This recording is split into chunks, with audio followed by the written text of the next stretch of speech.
everyone! Welcome back to the vlog! Alright, the visitor is coming! Who is that? Abangan nyo bukas kung sino ang darating. It's revelations! And I'm already done cleaning in the room. The guest room natin, it's already finished. Hindi na ako nag-film kanina kasi medyo jet lag ako kagabi. So, nag-focus lang akong mag-cleaning. But, yan na lang yung kulang. Iti-take away natin yan. Take away! Room! Ready to use. And for the guest. So, nag-map na ako dito. Mabango na siya, malinis, and chillin. So, wala! Kailangan kong i-close to dito dahil kay baka papasok si Felix, magligid-ligid. And then, dito tayo sa labas kay naglinis din ako sa aming kwarto. And dito na lang ang kulang na lang is dito sa kusina. Maglinis tayo dito sa kusina at saka sa sala. Ayan. Meron pa tayong mga tatanggalin dyan. Dito, nilinis na to ni Mr. Ang dyan na lang yung kulang. Mabilis rato, ano lang ako dyan sa lamesa, magtrapon. Pero, I'm so happy kasi kaninang umaga, pumunta ako sa grocery mga Auntie Kels. And I'm so happy kasi nakapag-grocery ako 11 o'clock and then nagmabilisan lang akong bumalik dito sa bahay para prepare ko yung mga kailangan namin bukas. Magluto ako bukas ng pansit. And then, ano pa ba? Pero sabi kasi nila na sila lang daw yung magluto. Palabas ko lang daw yung mga pagkain. So, mag-prepare lang siguro ako sa mga pagkain na lulutuin namin pagkahapon. And siguro pika-pika na lang sa pagdating nila. So, yun yung plano. Kasi gusto nila is sila yung magluluto. Bumili ako ng, anong tawag ito, isda. Kasi gusto nila mag-isda, day. Filipino is life. Gusto mag-isda. Isda sa bato. So, okay lang naman kasi nakabili din ako kanina ng mga fresh na mga fish, hipon. So, I'm so thankful. Grabe, kikapoy ko dahil. Nag-vacuum, manggugo dito ba? Nag-vacuum tapos nag-mop. At hindi naman siya as in totally nakapoy dyan siya. Napapagod talaga ako. Ano lang siya, medyo nakaka-exhaust lang ng konti. Malamig naman. Uy, sana maganda yung weather pag darating sila bukas. Bukas, medyo may sunny bukas. Pero hopefully na mag-change yung weather forecast kay hindi tayo maka-chill-chill sa labas. Ayan, tingnan nyo nga naman yung weather sa labas. Oh, sobrang basa. Ang akong baby naara sa gamas ay umiiyak. Siyanok ng tikot. Comment down below. Guess who is gonna come. Hulaan nyo kung sino ang darating. 2 babae na may anak. Hulaan ninyo. Kung makahula kayo, may pa-Gcash tayo. Kung makahula kayo mga Auntie Kels, may pa-Gcash ang inyong Auntie Kadayers. So, bukas na. Bukas na. Kinahanglan ngayon ang comment. Ngayon ang comment.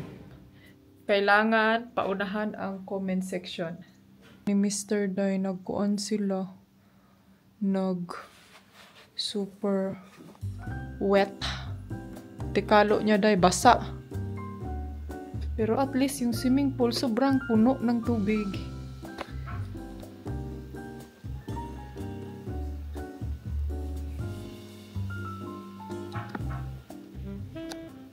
So, hindi ako nag-expect mga Auntie Kadayers na ganito kabilis mag-change ang weather namin dito. Last week, akala ko mainit this week kasi sobrang init last week mga Auntie Kadayers. Pero ngayon, bigla na lang 1 week raining. And alam nyo ba, nasa town ngayon, sa main town namin, ang dami nang nagpa-flood mga Auntie Kadayers. Kaya sabi ko sa aking sarili, buwiti na lang at sobrang swerte namin dito na area kasi walang flood mga antikadayers. Hindi kami prone sa flood dito or either landslide kasi mabato yung mountain eh. Pero yun nga lang is iba naman yung kalaban namin day. Pero at least we are so thankful kasi malayo kami sa yun nga mga in the area ba kasi ngayon sa town day na nagaliog na ang kuan tubig. Yung iba naglutaw na ng mga sasakyan. Yan yung naka-problema talaga dito, lalo na sa mga town, mga city-city. Yung, yung parang drainage ata yan, ano bang tawag doon? Is, hindi agad ma-exit sa, kung dapat i-exit. Pero hopefully magawa nila yan ng paraan kasi every winter talaga yan dito may baha, may luno. Ay, di siya as in totally baha na buong talaga. No? Yung mag-overflow lang yung mga water sa sa kalsada, mga drainage. Tingnan nyo, ang daming tubig, sobrang puno. And then yung swimming pool, malinis na linis. Puntahan din si Mr. My Love! My Love! I miss you! I miss you, my love! I miss you!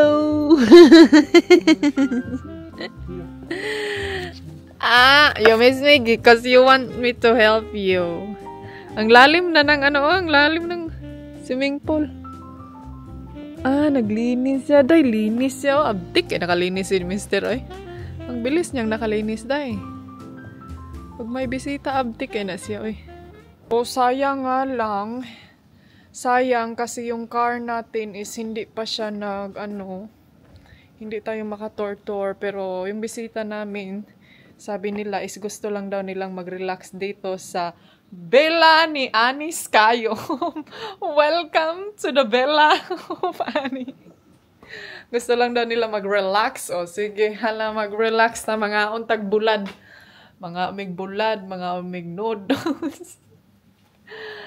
Ay, mawala na ang ko ang chika-chika, update sa life.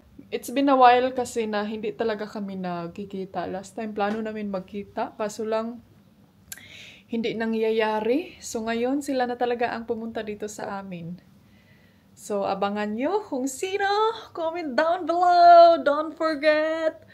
I'm sure meron na kayong idea. And hopefully na merong mananalo. Kailangan ko talaga tong i-publish to agad-agad ha. Before tayo maunahan kay na day madaog na mo tanan.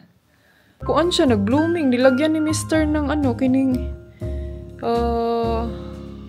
ang tawag doon day kining soil. Yun yung nilagay niya. So, pasok tayo kasi mag-prep ako ng aking pagkain. Uy, sobrang init naman dito day. Ang bilis naman nag-heat.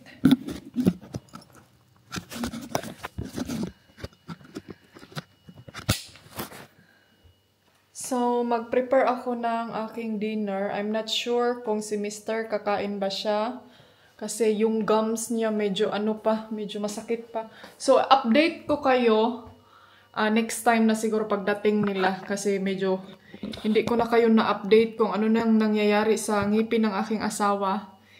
I-update ko yan sa inyo medyo siguro pag hindi na magmi-mix-mix. Pala yung gamit ko ngayon na perfume sa bahay. Sobrang bango para akong nasa Korea.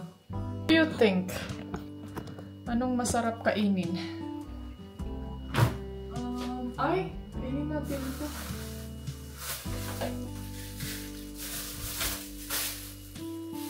Ito, kainin ko to.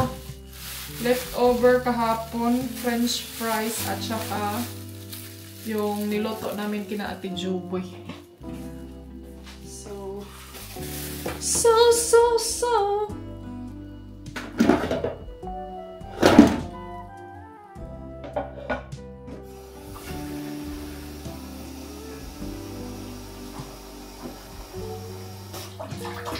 Magkuan na lang ako ibang defrost ko na lang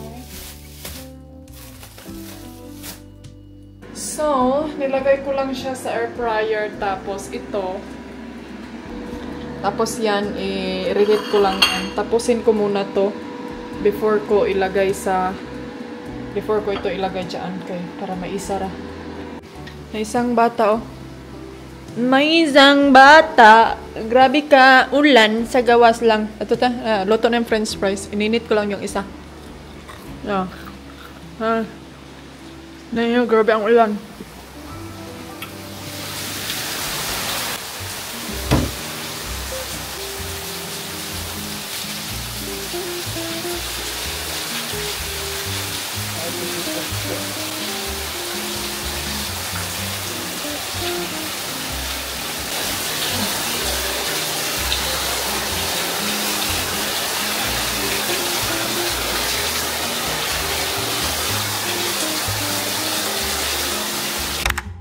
May isang bata, oh.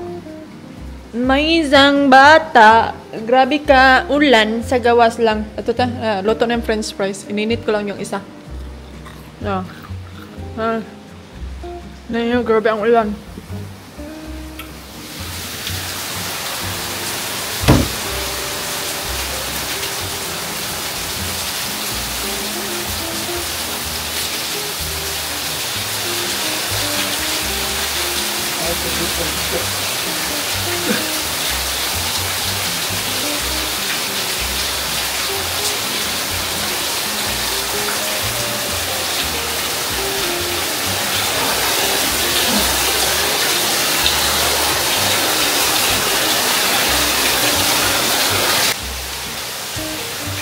Bon appetit! Thank you for watching. See you for tomorrow. That's it for today. Adios! You're where I belong.